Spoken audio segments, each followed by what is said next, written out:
आज हम एक बार फिर से हर दिन बोले जाने वाले कुछ नए वाक्यों को बोलने का अभ्यास करेंगे। मैं हूँ वंदना झा।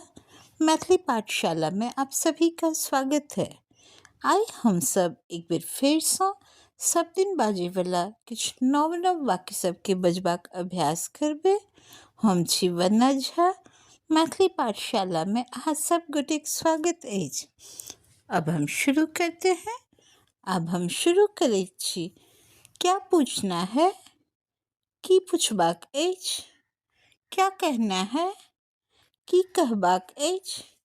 क्या करना है? की करबाक अछि?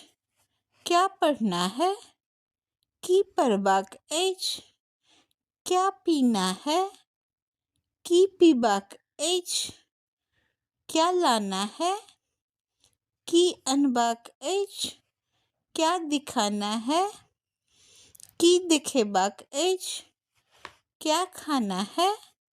की खेबाक अछि? कहाँ जाना है? कतऽ जेबाक अछि? वहाँ जाना है? ओतऽ जेबाक अछि?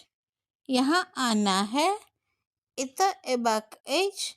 आज के लिए बस इतना ही। फिर अगले अध्याय में। आइ के लेल बस इतबे। फिर अगला अध्याय में। धन्यवाद। प्रणाम।